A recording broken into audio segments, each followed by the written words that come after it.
in.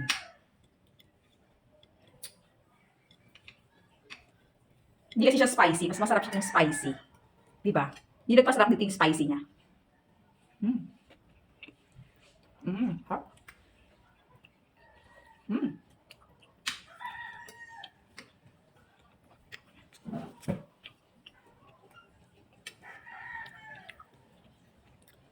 Yung sili talaga yung pasarap dito mga pangga. Sobrang sarap ng sili niya.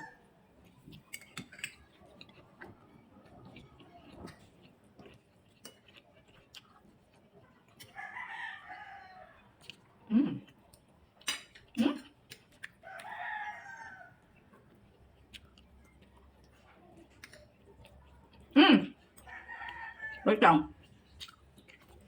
So, ito na nga yung trending na sardines na talaga namang bet na bet natin. Na pag nag-crave ka lang, easy to eat na siya. Napakabilis lang. So, ayan yan siya.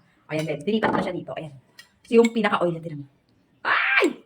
Grabe, yung nagmamantika siya. Tapos yung parang beans, guys, tausi yan na kung sa atin. Tausi siya. Tapos may mga herbs something, ginger, what, ayan siya. Tapos ito yan. Ay! Kain na tayo! Sunday. So, ayan guys, meron akong kanin here, meron akong sili. Siyempre, hindi mawawala. So, ito na nga. Yan, sarap. Grabe. Parang gusto ko na talaga siya. Alam mo yung nagmamantika. Oh, wow. Tapos bigay lang itong sili para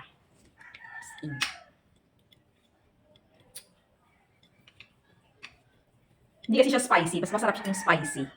Diba? Hindi nagpasarap.